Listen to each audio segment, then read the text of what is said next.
Baba, sioni mwanga mahali popote. Yesu, nimefinywa sana.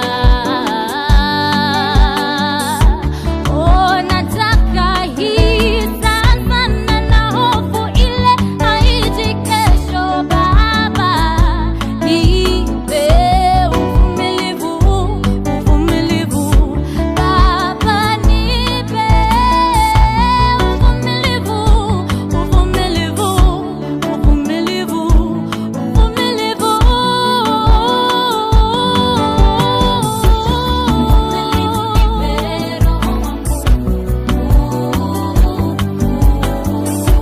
Niweze kukungoja siku zangu zote. Hata giza kiwe siku 40. Baba, Yesu, nipe uvumilivu, uvumilivu, uvumilivu. Yesu, nipe uvumilivu, uvumilivu, uvumilivu. Mchungu wa moyo ulinifanya nione umbali nami. Ukweli ni kuwa uliposema hutaniacha kamwe, hivyo tu ndivyo unavyotenda. Na hulali pia waniwaza. Baba, nipe uvumilivu, uvumilivu. Baba, nipe uvumilivu, uvumilivu.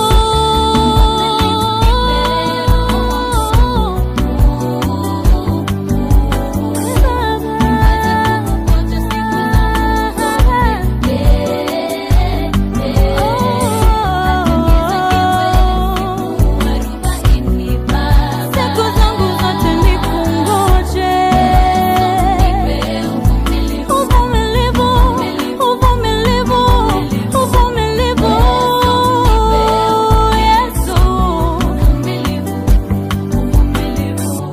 nitakungoja Yesu, nitakungoja, nitakungoja, nitakungoja, ninakungoja Yesu, ninakungoja, ninakungoja, ninakungoja, nitakungoja Yesu, nitakungoja, nitakungoja, nitakungoja, ninakungoja Yesu, ninakungoja, ninakungoja, ninakungoja. Nitakungoja Yesu, nitakungoja, nitakungoja, nitakungoja. Baba,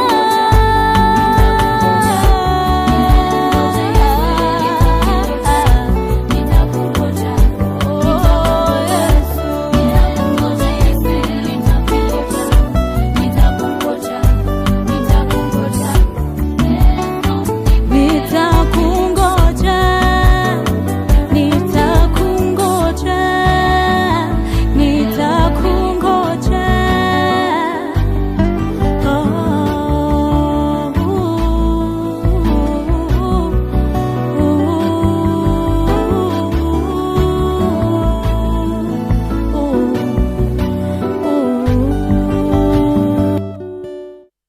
Hello, good afternoon, Mamlaka. We are so glad to be back this afternoon on our popular program, Homescapes. And today we shall be looking at the coolest issue ever of masculinity. Is it privilege or is it pressure? Remember last week we touched a bit on femininity and the issues surrounding that. So today we want to delve right inside, and to help me do that, I have the coolest panel ever in this city of Nairobi. Starting with our bishop over there. Bishop, karibu sana. Asante, asante. I'm excited to be here. It's another hot topic, and today the men will have a strong fort. We will die on this hill of masculinity. Karibu sana. We also have our Reverend Maura there. Thank you so much for having me here today. Yes, Reverend Maggie. Lorraine. I'm happy to be here. Can't wait to hosting have with this me discussion. today. Yes, Yeah. it's a joy and an honor. Thank you, karibu sana. And then on this side, we have our twosome. Lovi, the Lovis. Yes, karibuni sana, and you guys are in blue. Yeah. Wow, you look coolest, don't you? Thank you. Are Oh, you planning to do be you have cool something for the here? show? Karibuni sana. Yeah, you ask whether it's a privilege for a man to wear this or pressure Well, of the wife. let me just say, Reverend Maggie, that today we've come with open ears. Yeah. We are going to hear. We want to hear the men out. Yeah. Yeah. Isn't that so cool? Yeah. We actually want to hear. We want to listen, so I invite you all to listen. All the men who are listening, make this conversation really cool by contributing. And we want the ladies to sit with us and we'll listen and we learn. And without wasting any time, let's delve right inside and we start with our bishop. Tell us, you guys have all the privileges, don't you? I'm tempted to say mention a few. We can mention many. We question. can mention all of We them. think we have all the pressure. I think we can highlight them, can't we? Let them know what Yeah, you think. Bishop said a few. I think we can mention quite many. But for purposes of this conversation, Yes. we can't exhaust Yes. All what the we feel are all privileges. the privileges that men enjoy. But let me start from the very beginning. And this could be culturally, it could apply for my culture, the Kikuyu culture. Could be culturally relevant. It starts from birth. If you think about it, Reverend Maggie, and if you know, we have this thing called ndemis, ululations. Yes. For a girl, there are 3 ululations to signify that a girl has been born. Right. When a boy is born, 5 ululations, 2 more. You believe it? Yeah. So You what does guys. that mean? I feel like believe right it. there is a communication, and what the culture is communicating, what you've been saying, is we are happy that we have a girl, we are happier that we have a boy. Statement of importance. Yeah, and I don't think that is so, especially with Ngemis, relations. I'm not a cultural guru, but I know that from birth, these things that we are calling privileges, to us they are responsibilities. You get? And these 2 ululations, they signify the responsibilities that this boy has in the community At birth. and the culture. Yes. Even before you are crying there, Yeah. but already the community has told you that you have responsibilities. We acknowledge that you are a baby, you have come, but you have the responsibility of protecting and also providing. Reverend You Maura, said the what- community. Wouldn't you Let- want to let me agree that first of all it's a privilege? No. Let me support Reverend Maura. Yeah. We have recently discovered world peace as a world. But previously, all societies were ready for war. So can you imagine, as a society, you would be happy that you are getting an extra soldier to defend the overall welfare of the community. And Yes. if they die Yes. in battle and don't live to be 80, Yes. at least let them have 2 more Ngemis, because they're going to live a high-risk life of protecting the society from enemies. Yes. But I also understand that men will be celebrated when they're coming back from war. The women will be waiting at the entrance of the village Yes. to receive them, to acclaim them as heroes for the community. That's a privilege, isn't it? Yes, but it's the least the women can do. Because these men are returning minus a few soldiers. Yeah. Some of the warriors have died in battle, and you know, they've fought the good fight, so to speak. Well, the feeling is- But maybe let's hear a few more perceived privileges. Then we will respond towards the end. My feeling on the matter is that the ululations then never end. They begin at birth and they continue. We keep, singing for Rites of them and passage, dancing, we still everything. adulate for you guys when you are getting married. Yeah. At Wapi game is our, Uh-huh. it's at the groom. Yes. Let me. 5 of them? I have a few more. I don't know whether you're interested to hear, but I think Reverend Julie has something she would like to say about it first A before few we more move on. privileges. No. Yeah. They're Okay. asking for- yeah. So We are waiting patiently. let me Stay say, to them. even small things, Reverend Julie. Yes. Like, no one is checking their dressing all the time. Yeah. See, when you're about to walk out of the house, everyone must check. Is that skirt? Is that? You're like, the society is always on your case Yes. about how you look. My dress, my choice. You can't do my dress by choice.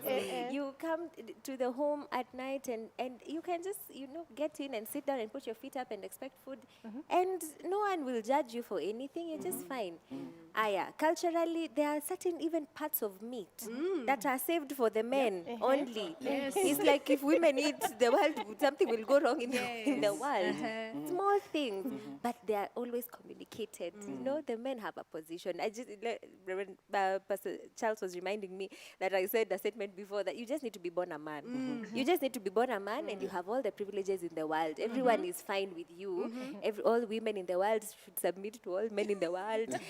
I mean, you don't need permissions for anything. You don't even have to come home early. You don't have to come home early. No one is checking.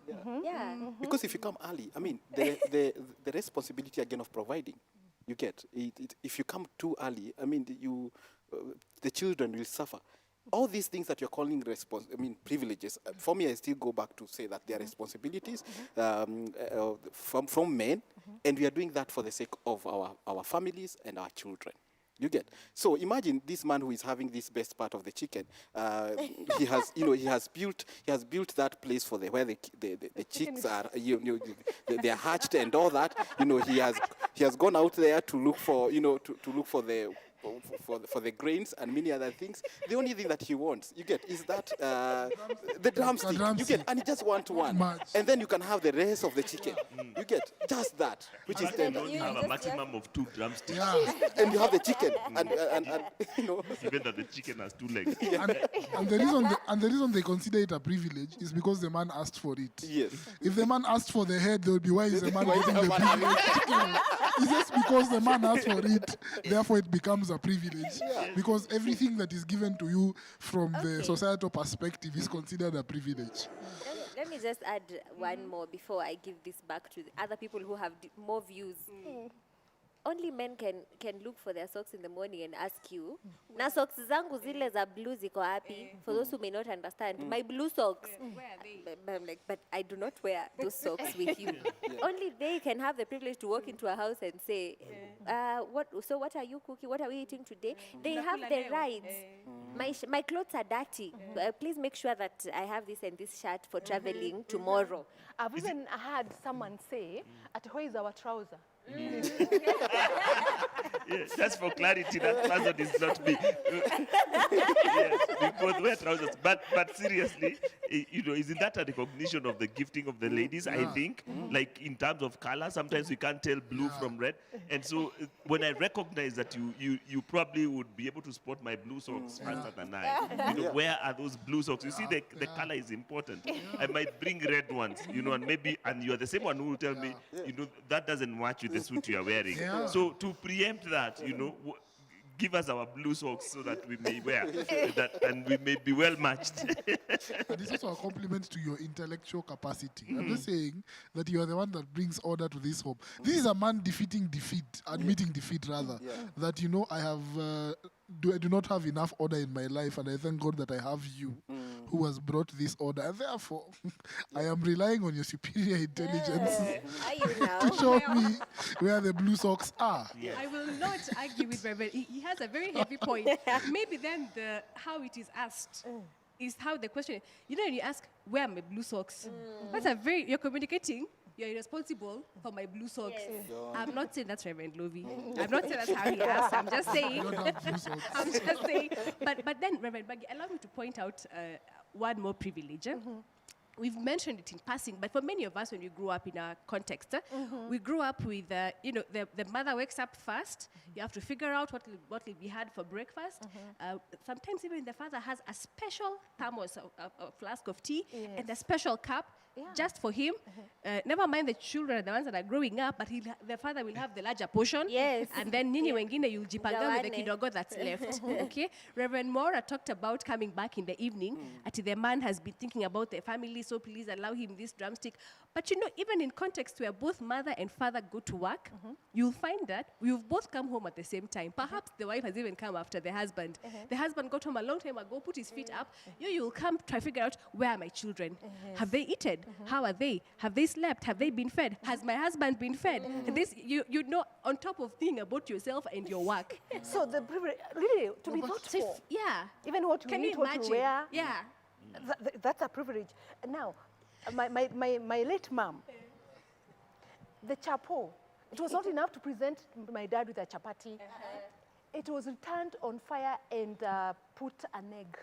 Wow. And my dad would be served. And you know, I Truly never, wise I woman. didn't understand I it. know what. An amazing wise woman. Did she write memoirs that you can pass down and read? I don't know. And like most men in many cultures, they receive it well. Happily. They happily receive it. They don't complain. Why have you gone the extra mile to do this for me? So why all these privileges? There are so many. Now, if we do, let's even think about inheritance. Yes. Yeah. Talk about that. Let's I mean, see that. The law has literally had to come in to fight for women to receive a part of what their parents have already earned. Why? Why must we be fought for by? Is it not reasonable that we are all children of this house? Yeah. And it is okay for us to receive from our parents equally what they have earned? Yeah. The men don't have to fight. And I mean, to this day, it's sad that that if even when your spouse passes on, your husband, your family will feel like they have the right over his things, and they will come for them because those things belong to the man. It doesn't matter that you are part of earning the wealth, the home, the cars. They'll come for them. My son owns all these things. If there is wealth in the home, it must be the man who made it. There may It be a belongs few to him. historical injustices to be corrected, but just to say that a lot of, you see, culture does not happen in a vacuum. There's a context, and there's a history. And I think when we talk about, especially the law of inheritance, a lot of that was predicated upon, I mean, most families would view if there was property or wealth, it was to be retained within a certain family. Now, because we're in a culture, and admittedly, most of our cultures were patriarchal, then, for example, if I have a sister and she got married, should get married into the husband's family, and automatically she'll become heir to whatever they own. So I think it's just preventing double jeopardy, where then the girl inherits here from her father, then goes, gets married, inherits again. You see, the boy child would be disenfranchised. And then the boy child also has responsibilities. He will marry, and that woman that comes into the family becomes an automatic heir with the children that they bear to that particular property. So I think society had a way of balancing out things, and part of it was embedded in culture. I don't think it was all purely unfair. And there was no society that it sort of looked at the woman with an intention of disenfranchising her intentionally or targeting her, at least not within the families. Even when you think about extremes where they used to marry cross-culturally, or sometimes girls from this particular tribal group would be married by the other one. Sometimes it would be done to keep the peace.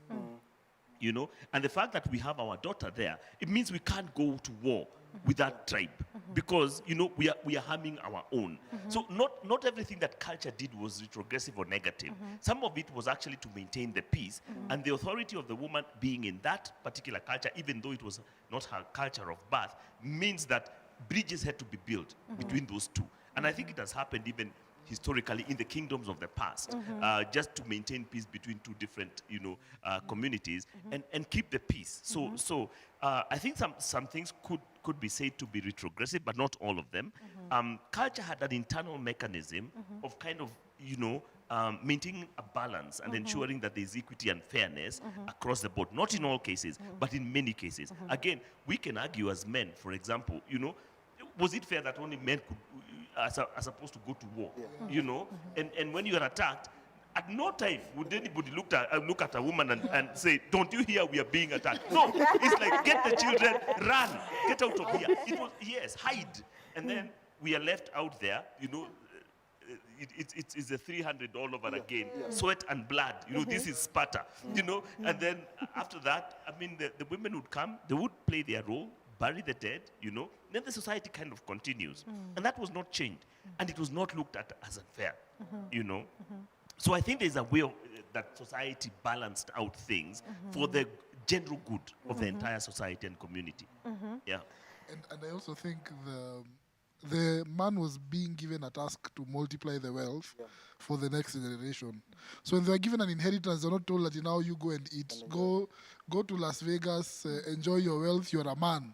Your dad worked so that you would eat. You're actually being given the responsibility to emulate your father and create enough wealth so that it is passed down to the next generation. So again, I say there were good intentions, but we also have to talk about exceptions where sin has checked in and greed has checked in, and widows and women have been disenfranchised. We acknowledge that those are there, and they are evil, and they are bad, and we should rebuke them with the loudest possible words.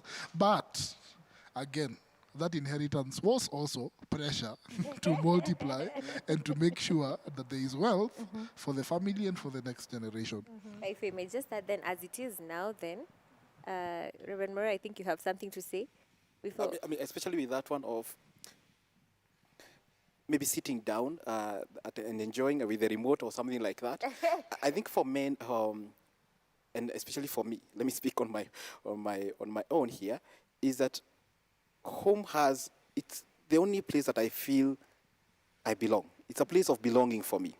Out there, it's quite brutal. You know, you are dealing with people who want to harm you and many other things. There are accidents all over. So home is a place that just want to come back and feel that this is a place that I belong. So when my wife does that, I feel, okay, rightfully, I belong here. You get? So it's a sense of affirmation to me, so to speak. But also, you have to understand, talking about the pressures, is that these pressures and responsibility, I think they come at certain transitional periods. You know, when you are a boy going, maybe coming into young adulthood, you know, you go through. We used to do that in our culture. You know, from class 6, you are given by your father. You are given some chickens to rear, so that when you are going through circumcision initiation, then you can take the jogo that you have reared very, very well, you have taken care of, and you take it to your uncle as a sign of honor, you know, and ask him to give you permission to become sort of an adult. You get? Then after that, there is the pressure when you finish college. Again, you know, you have the pressure to look for a job and many other things. Then immediately after that, you're planning to get married, to settle, and people are asking you, when are you going to get married? And so there is another pressure there. You know, you have to save. You have to ask your friends, you know, come and help me get a wife. Dowry is there, and all that. So the things that we are seeing as pressure for us, they are responsibilities, and they are big. They are very, very big for us. Let me also say, just to support the men, when you see President Uhuru Kenyatta, our dear president, when you see a motorcade, you're on Mombasa Road, you're going to buy a roof for the house that you've been pressured by your wife to build. And then the police tell you, move aside, the president is about to pass. I don't envy the man. I move aside with pride because I know this is the least I can do for a guy who has to steer a whole country through a global pandemic. The least I can do for him is allow him to pass so that he goes to State House and thinks about, should I allow the economy to continue or should I allow the people to die? Can you imagine having that kind of decision on your conscience? And so, Reverend Lobby, you want to say that you are equating I'm just saying, the kind of pressures that men have. if you don't have a multi-perspectival view of presidency, you will just think this is just a guy who just anatolewa tu njia apite, but you're not thinking about the weight of responsibility that is on him. And therefore, allow him to enjoy ako ka barabara kafunguliwe. So to the men, wacha tukule your drumstick, because we have the weight of responsibility of guiding the family through a global pandemic is on us. I'm getting worried about this conversation. I think these men have good words. They're making us feel like maybe we don't have. we're getting convinced as the minutes go by. Yeah. But let me say this: once upon a time, maybe last year, a few years ago, I came across a TED Talk. It is a strange one. I don't know if any of you have seen it. Well, he's currently a woman. It's a transgender speaking. So he was a man, then he transgendered. I don't know how they say it into a woman. And he was actually speaking categorically about the privileges that he enjoyed as a man that he has suddenly lost because now people see him as a woman. And he gave a very a small example. Said one time she now was going on she was traveling on a plane, and So she looks at her ticket, I don't know whether to call it that, and the seat number is, given there. So she wants to go to her seat, but there's a man next to her who insists, no, that is not your seat, that is my seat. And she says, no, when they write it like this, the seat next to the window is the one that's... and he refused, and it became a thing for an attendant had to come and explain to them. And it turned out she was right. And he said, when I was a man, these things have happened to me before. But when I was a man talking to a man about which seat I should take, no one pushed that conversation to the point of having an attendant come to clarify the matter. And it was, so I'm just saying, they are convincing us, and I'm beginning to feel convinced that the privileges are not privileges, they are pressures. But this came from a man who experienced what it was to be a man. And then he says, the truth is, there are privileges they have that the world gives leadership, for instance. Reverend Maggie mentioned this at some point when we were discussing this before, that no one struggles to see men as leaders, but for a woman, for you to get a seat, even a political seat, my goodness, you have to move heaven and earth. For anyone to trust that, your hormones will not control how you make decisions. It's just a battle. And sometimes your husband has to be called, if it's a big leadership position, to to affirm that, approve. to approve. I that have you can given make her that position. permission. Yeah. And I'm talking about thinking, you say that you're concerned that the president, for example, has to think about how to carry this country through the COVID season. Is that what we are seeing at home? The At a micro thinking. level. At a micro level. We're not making decisions for the whole country. We are making decisions for the few, gathered constituency in your neighborhood, in your own home. And somehow for men, by the way, the pressure is the same, because if you consider gradually as the years progress, most of the responsibilities also increase. And sometimes I think men sometimes feel unfairly treated, especially by most women will assume automatically. Let's say, for example, when the lady is expectant, for example, that the man doesn't have to do anything. He just lounges, he hangs around, the baby is born, 9 whole months of freedom, and yet, for the man, there are 9 months of serious agony. He's thinking about the health of his wife. He's terrified by the bills that will come when the baby is actually born. The roof over their head, and somehow, sometimes men even envy the women that, okay, God has given you a very specific task. If you do it well, it's done, we'll come, we'll celebrate you, etc. But if the man is thinking, after that, this is a lifetime, of this child, an additional mouth to feed, and maybe the home that you are living in, if it was 1 bedroom, you have to look for a house that is 2 bedroom, the nurture and everything that will come with that in terms of provision. So sometimes the ladies assume that men are uninvolved, which is not true, or that they have it easier. And sometimes the person going through the situation, at least theirs is very, very clearly defined. I feel like almost men have other fears and other responsibilities that they are carrying, which are never even appreciated, including the emotional part, by the way. There's no... the society doesn't deal with us very fairly. We're not expected to express ourselves completely. If I really feel like very, very sad, and I broke down, I started crying, everybody will be alarmed, right? Just because I'm a man, you get. But if a lady breaks down, everybody, the whole society responds with love and a kind of a sense of love, and it's okay to cry. You even receive additional hugs and tears from supporting cast. when the man, if I did that, these guys will call me up and what was that? Nobody wants to understand it. So even the way we express ourselves, we have to be very guarded, and we have to be careful, because we are not allowed to be really who we are. You get. And even if I'm feeling, including you give a good example of the president. Supposing he really feels wrecked about this whole situation and torn, we don't expect him there to come and break down.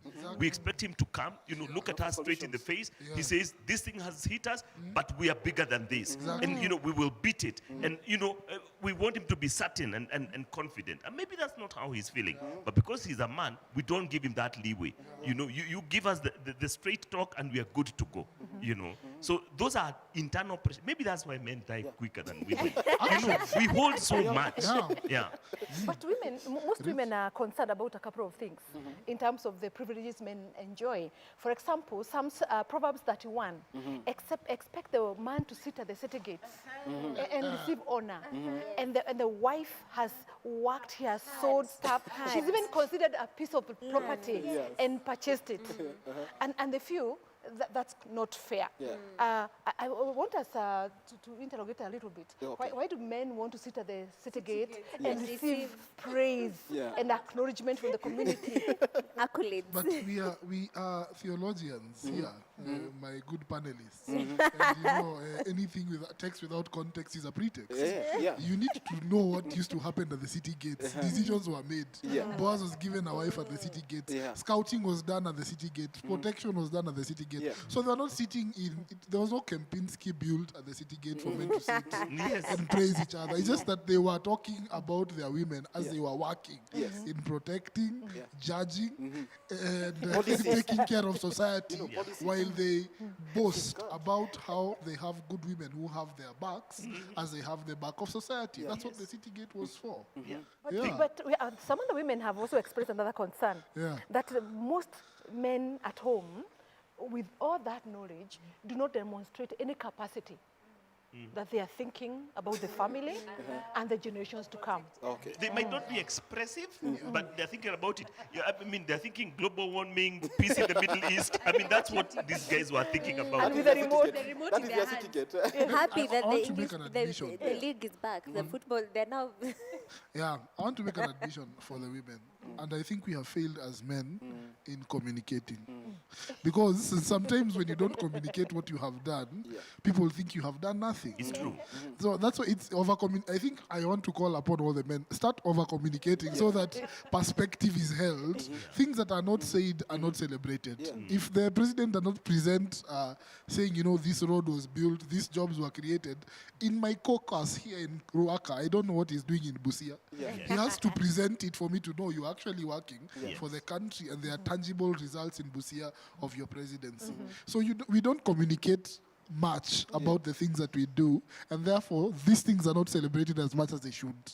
They are assumed to happen as a function of nature, but there was a man who put brick and mortar together for that peace, for that stability, for that provision to exist and to exist consistently. So I think we're going to take a short break right now. Our time is moving very fast and very well. And let the additional man just make the last comment. There's a point there. You see, the other thing, even when you're talking about the Proverbs 31 woman, you have to appreciate the role of the man in giving her that very conducive environment for her to thrive. You get, you know, there are children here that he has nurtured, children who have been taught well. They wake up in the morning and they call the mother, you know, you are blessed. You get, among women, you are blessed. So this man has not really forgotten his role in taking care of his family, so that, I mean, when he has done that, then he can stand at the city gates and make policies, you know, policies that will affect not just his family, but the entire community. You get, so I think we have to really appreciate that. But I've loved it the way Pastor Lovie has said, we need to over-communicate what we are really doing. I think the case for masculinity is being very, very well presented. We won't dispute any of that. Our work is to listen today. So let's go ahead and take this break. And when we come back, we shall pick it up from there. And Lorraine will recap for us a little bit from last week so that we can move forward to how we can enjoy the privileges of the men, knowing that it comes in the context of great pressure.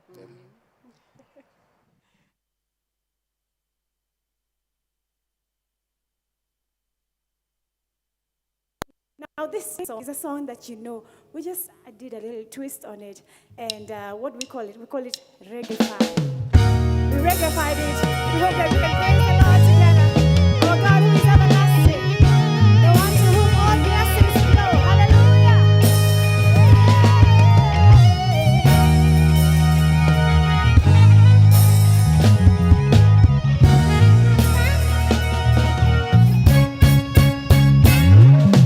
Wamilele, wamilele,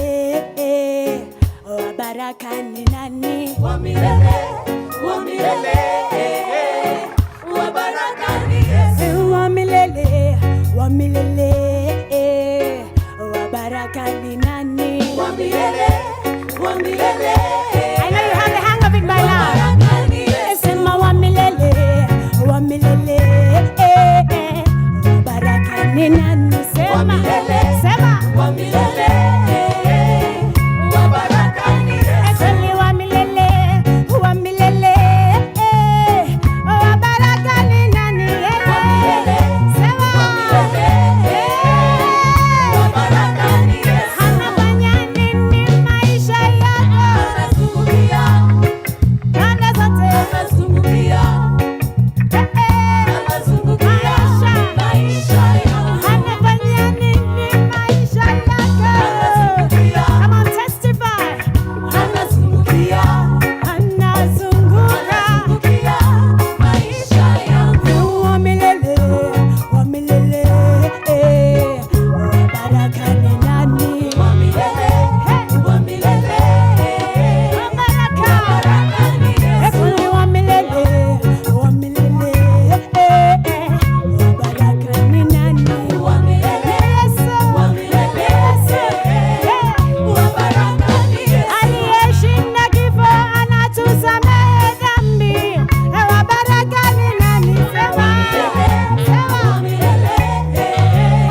so much for staying on with us.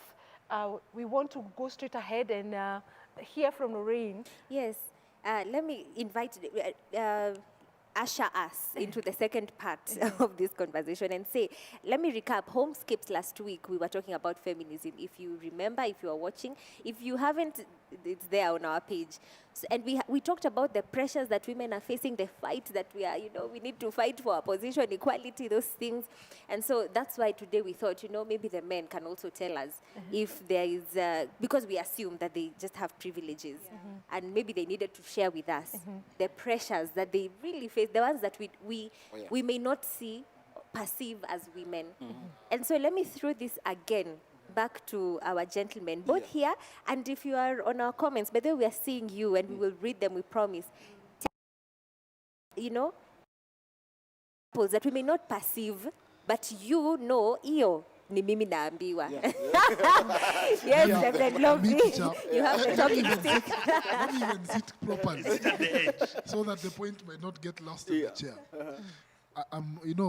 Society does not even allow me to cry. But naturally, if I think about the pressures of being a man, this should be a tissue moment. But then, it cannot be because I am a man and I am not expected to cry on set. Some men might check out of the show. Personally, our dad, my father, my good dad, who raised us well, told us that by the time you are 18, I want you out of this house. We were being told this when you were 9 years old. I don't remember any daughter being told that. So every birthday was a countdown. So when you turned 16, you were reminded, hey, you have 2 more years. When you turned 17, you have 1 more year. You are a child, quote unquote, you're going to school. But you're expected by 18, you need to leave this house. And my dad is very clear about that. I have a sister who still lives at home. She's above 18. And in fact, my dad is wondering, what is a hurry? Every time she asks, I want to get a house, my dad is wondering, Kweni, what have we not given you in this house that you're looking to leave? Have I not provided for you? Are you not being fed? Do I not give you things to do and money and everything? Higher. When we were dating, Reverend Julie and I noticed a significant difference in our lives. Reverend Julie's father used to send her money. She was working. But her father would call and say, hi, my dear, do you need anything? Oh, this is how much they pay you. Okay, I'm sending you this for clothes. I am also working, also being paid equal, if not less than her. My father is not just well off. He has income. He has even rental income. But every month he has to bill me for being his son. And he would tell me something like, we need 5,000 to pay for electricity. And I know the man is well able to pay for his own electricity.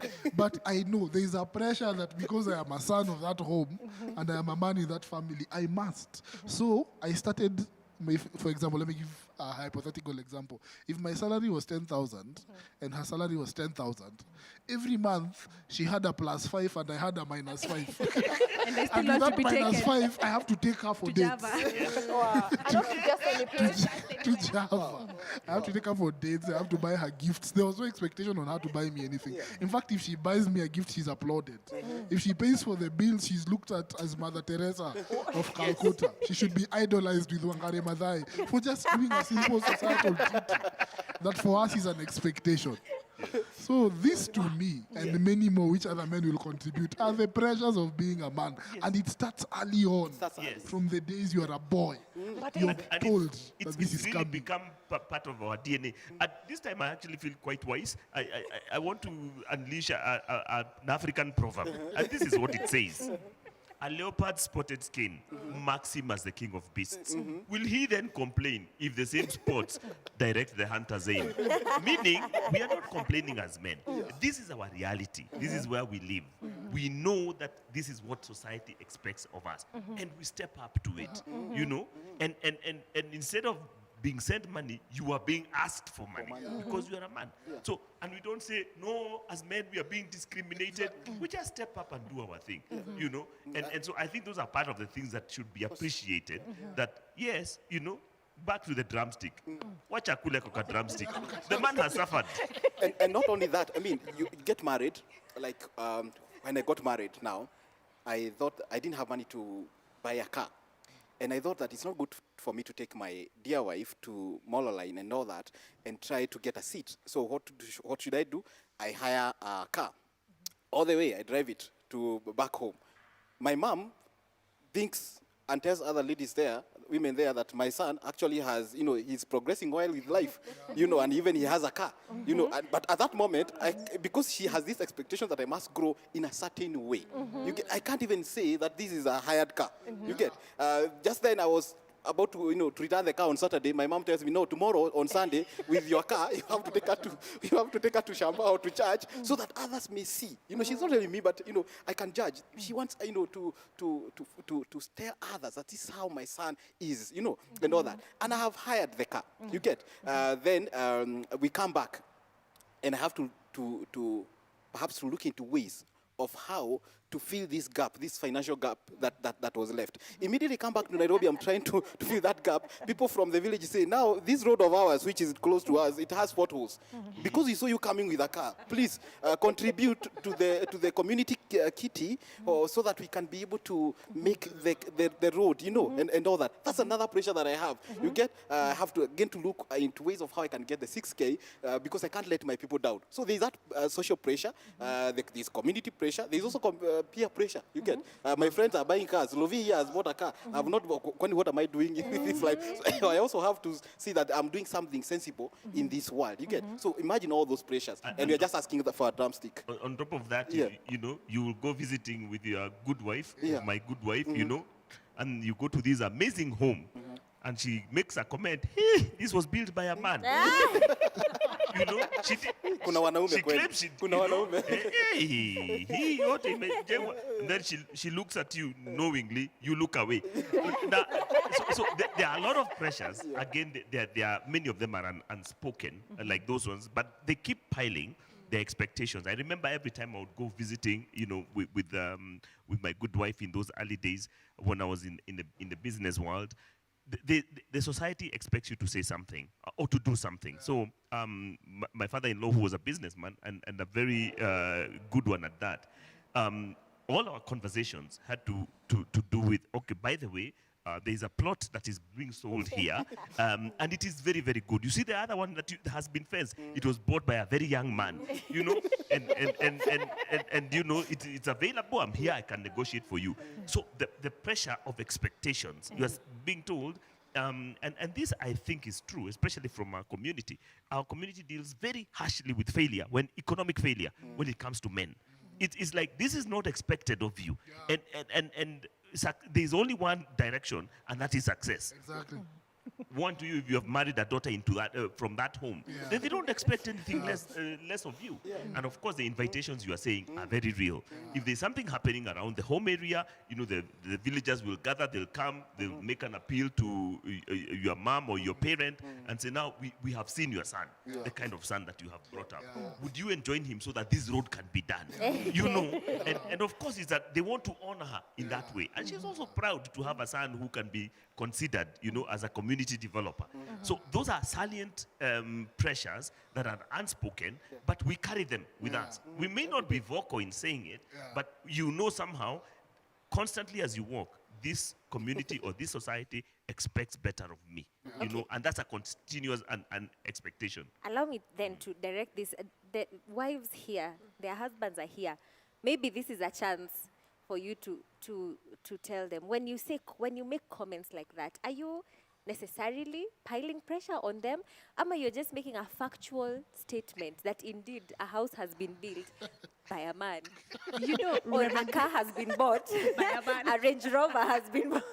Reverend Lorraine, I'm actually perceived wrongly. I'm very surprised to hear that, because we've never outrightly stated and said, Reverend Lorraine has been bought for a German model. Even me, I want a German machine. So when I'm stating that Reverend Lorraine has a German machine, I'm simply rejoicing with her. Can't I be happy for fellow brother and sister? Or using the ability to observe and make a qualitative appreciation of a situation. For example, I may see that my friend has moved to a leafier suburb. Area. And I just observe, I notice that there are more leaves here. And I don't And like perhaps where I live, or this car, it doesn't make as much noise. You know, it looks different. It looks newer. It's just an appreciation, ability to use my senses and then communicate what I've observed. I don't think that would be pressure. Is that pressure? Is it natural, let me just ask, for human beings to state the obvious? I mean, you don't walk around telling me, I'm seeing a camera here. I'm seeing green plants. The Vietnam is seated on that side. Yeah. You don't walk around. If that's how we communicated, then there would be no pressure. But that you picked this obvious thing, I can see it's a Livia suburb. I can see it's a BMW. You don't go around telling me brands of, they've made this gutter with iron sheet. The reason you picked that one and stated it out, subconsciously you are communicating something that gives me pressure. So there's no plausible deniability. You might not know it, but society has wired you to communicate that was. And we're not faulting you for it. We're just saying, admit that it is pressure. I've even had men who say, I walk into a mall with my wife, and she sees, it's a mannequin wearing a beautiful dress, and she says, that dress is beautiful, and she walks. She would have said the same thing to her friend if they were walking along the same path, the same road. So why is it that the man must receive that as, hey, sasa lazima niende nichange, at the end of the month I must buy that dress and I'll present tell you it the reason is the because house. when she's communicating it in the presence of her husband, she has mentioned, hey, did you see that price? 25,000. Hiyo itanunuliwa na mwanaume. The question is, are you not a man? That is the See what other communication. men Have I out there not told you the colors that I like? So perhaps the question is this pressure internal or ni ya kujiwekelea? Ni ya kuwekelewa na tunaekelewa. Okay, then let me follow that up with, I think you have just, I don't know. I don't believe you, but maybe I will by the end of this show. Could it be, is it possible that you can receive that pressure and refuse it? I cannot buy a German machine now. I have heard you, but I can't buy it now. In 10 years, maybe, should the Lord allow us to live long enough, because you're denying. Remember, he has asked and she has said, is it internal pressure?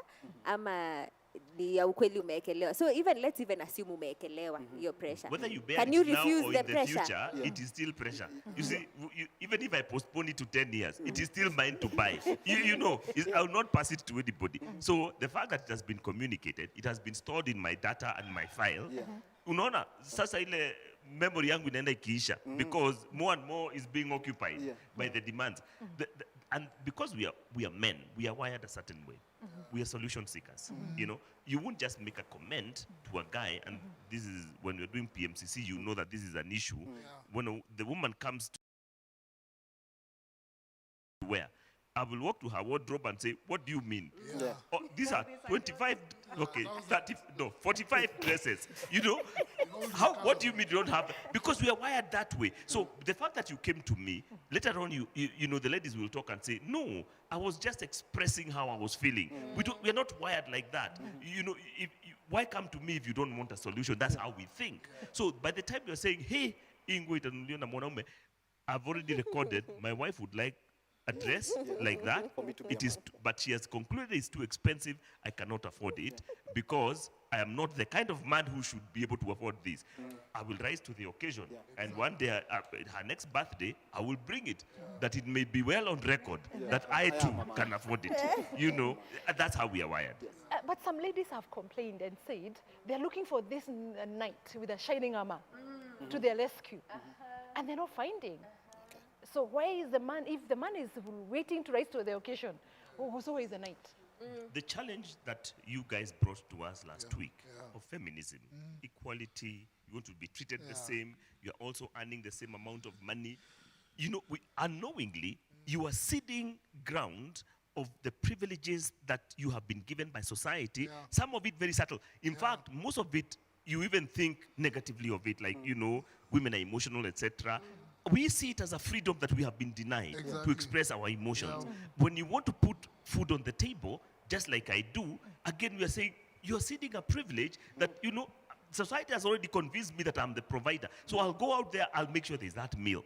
But you want to take that role as well. So what we say as men, that if the woman, if the lady cannot give me the picture of the damsel in distress, she should not expect the shining armor, the knight in shining armor, to rise up to the occasion. Because I don't have to.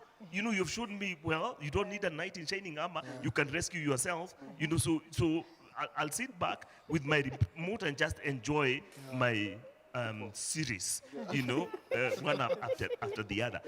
Those privileges are things I think, as a woman should take full advantage of. When a man comes and maybe, and this has happened to my wife many times, her car has broken down, she has a flat, a man comes and says, don't worry, I'll sort you out, and he comes, changes her. She doesn't have, because he can see she's smartly dressed like she is today. She's coming to do a show. The wheel will be changed by a random man there. And she gets into her car, she didn't get dirty, she didn't break a nail. Why would you want to give up such a privilege? And because we are wired to step up, and rescue the damsel in distress. And we like it. It validates our manhood, and we don't mind it. So when you give it up in terms of feminism, then you will change those wheels, and there's no woman, don't be lied to, who enjoys changing a dirty wheel with clean nails and all that. Those are things that we do naturally as men. I think we must confess that we have enjoyed some nice packs because of being women, and men have come and we celebrate them. We do celebrate the men for the time they have come and rescued the damsel in distress. I've been in distress many times, and I can, without fear of contradiction, I can say that my husband has come in and really sorted me in an amazing way, and I'm forever grateful. Now our time is completely gone. Oh, okay. That's a challenge we face right now, that our time is gone. But we don't want to end this show without hearing the counsel from the Word of God. The Word of God, We invite our bishop to give us a counsel from the Word. And from the Word go in Genesis, when God created men and women, he gave us a command to subdue the earth, to conquer, to take care, to nurture. And there's a stewardship role inferred in that scripture. And cross for us and help us appreciate the gender differences and appreciate the role of the man. I think from scripture, again, men will tell you from our perspective, if you look at even the way God himself approaches the question of gender, I mean, in God's wisdom, but also in my opinion, I don't think the ground is level. I don't think so. It does seem that responsibility is placed very heavily, and his hand is heavy on one part than on the other. If we are to talk pure equality. It is true that, and I'm talking about the fall. I'm talking about, and we all know, male and female, he created them, he gave them dominion to subdue and do all that. Having given those privileges post the fall, and God comes in judgment about what the people have done. Number one, he comes looking for Adam. He doesn't come looking for Eve, which begs a question right there. Because when he says, "Where are you?" we know that that's a rhetorical question. God knows where they are. He can see them. He was there. He saw what they did, but he comes looking for Adam and asks him why he's hiding. The woman is also hiding, but it's him who has to step up and take responsibility for what has just happened. And just fast tracking, this is Genesis 3, verse 8 says, "Then the man and his wife heard the sound of the Lord God as he was walking in the garden in the cool of the day, and they hid from the Lord God among the trees of the garden." You hear? They hid. It's both of them, okay? But the Lord God called to the man. "Where are you?" He answered, "I heard you in the garden, and I was afraid because I was naked." It's not saying we. He's saying I, It's like this thing happened to him alone. You see? So even where the spotlight and the heat is being directed, it's very intentional if you look at it. "So I hid." And he said, "Who told you that you were naked?" He's still not addressing Eve. at all. You see, and at this point you would have said, and where is Eve? Yeah. She's also here and she's naked. There's no conversation about her. It's like she's not there. She has done nothing. And we all know who took the fruit and ate first, and then gave to the man. All right? Given and eaten of Have you eaten from the tree from which I commanded you not to eat? Again, the man said, the woman, and this is the passing of the buck, you put here with me. She gave me some fruit from the tree, and I ate. Then cometh the judgment. Okay? God starts with the serpent. The serpent is cast. Right? And that's an important distinction. Humanity is not cast, neither the woman nor the man. All right? But if you listen to what God says to the woman, to the woman he said, even if you look at just the amount of conversation, is very short for her. All right? There's going to be pain because of consequences, but I will greatly increase your pains in childbearing. With pain, you will give birth to children. Your desire will be for your husband, and he will rule over you. So she's maintained within the context of the home and nurture and the children. Remember, the blessing of God would be that she would bear children. So that is not removed. The blessing remains. Only pain is added. Okay? The only negative thing is that there's a rescheduling of the gender relations, that the husband will rule over you. And that is a negative ruling. It's like he will domineer. He will seek to domineer over you. Again, God is describing the consequences of sin, that man can no longer relate to you innocently. Because he too is sinful, and having been contaminated by sin, he will seek to domineer over you. So it's not a permission that God is giving. He's simply describing to her, these are the consequences of the sin that you have done. He's no longer the innocent guy that he used to be. Because you guys accepted the lie of the enemy. And then there's a whole paragraph for the man. To Adam he said, you know, because you listened to your wife and ate from the tree about which I commanded you. And the lesson here is not that do not listen to your wife. It's very directed about this particular issue to which I command. Meaning you preferred her, you know, her voice to my voice. I had already told you this. You countermanded it by listening to her. So it's very particular. From the tree about which I commanded you, you must not eat of it. Cursed is the ground because of you. Just look at the consequences. That is, God is saying the ground is now, the earth is cursed. It's on you. It is on you. It's because of you. Cursed is the ground because of you. Through painful toil, you will eat of it all the days of your life. And this speaks into this thing about men and work. You know, he says, you will seek to work to get meaning. I'll frustrate that work. The yields will be less than what you expected. And it is not short term, all the days of your life. You look at the consequences, they are really, really serious. And to me, it's even when you look at what he says to the woman, there's an almost sheltering covering of her, maintaining her within the home and environment, which she's already blessed to do. She still remains the mother of the living. Eve would be her name, the mother of the living. So a lot of the blessings are not taken away.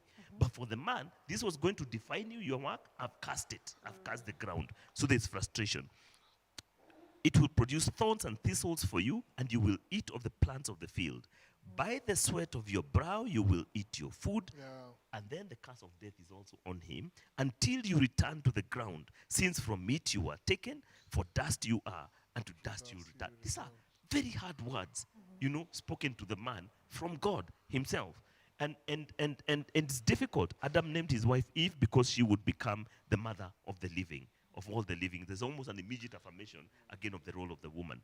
And so I just want to say, when you look at it, we want equality, but the way God deals with us as genders, he says, I know where the responsibility lies and the consequences.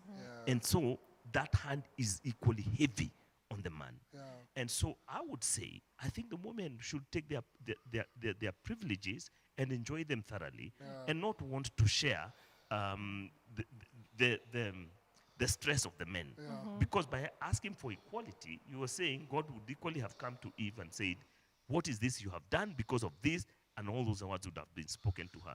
But now somehow that the consequences are shifted to the man, he bears it on behalf of humanity. I don't think it's an easy thing. And so, and it's not to say that the wrongs should not be corrected, but just to say, be careful of what you ask for. Yeah. You know, God might give it to you, and it might not be as enjoyable as you expected. Yeah. Thank you so much for tying it so well for us. We have come to the end of our show. We have had a nice time. Yeah. Don't you agree? We have.